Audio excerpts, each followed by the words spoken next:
Shalom saudaraku, kembali lagi kita merenungkan kebenaran firman Tuhan pada hari ini. Masih di dalam Galatia pasal 5 ayat 22-23. Beginilah firman Tuhan.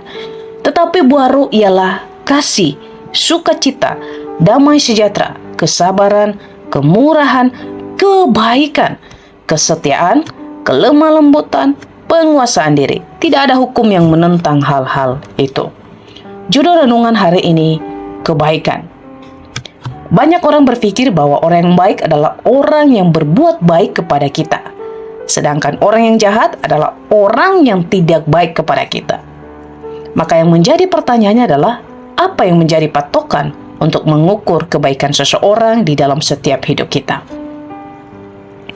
Kebaikan manusia tidak ditentukan dengan perlakuan seseorang yang memberikan keuntungan bagi kita. Hal ini dikarenakan orang yang baik kepada kita belum tentu orang yang baik sesungguhnya. Dan orang yang kurang baik kepada kita belum tentu ia adalah orang yang jahat. Kebaikan di dalam Alkitab mencakup konsep kasih Allah yang tanpa syarat. Dengan kata lain, kebaikan merupakan bagian dari kasih sejati. Kebaikan seringkali digunakan untuk membungkus motivasi di dalamnya. Ketika kita melakukan sesuatu yang baik, kita melihat bahwa banyak orang melakukan kebaikan supaya masuk surga, supaya bisa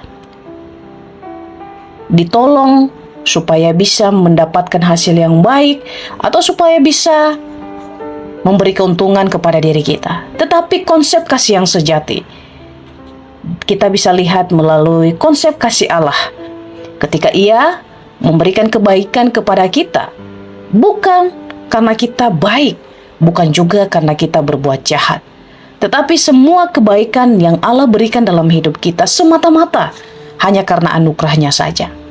Dan Dia berikan itu karena Ia adalah Allah yang mengasihi setiap anak-anaknya. Kebaikan yang Allah berikan dalam hidup kita saat ini mungkin begitu banyak jenisnya. Namun yang menjadi pertanyaan adalah, apakah kita pernah merenungkan sudah berapa banyak kebaikan yang Allah lakukan dalam hidup kita?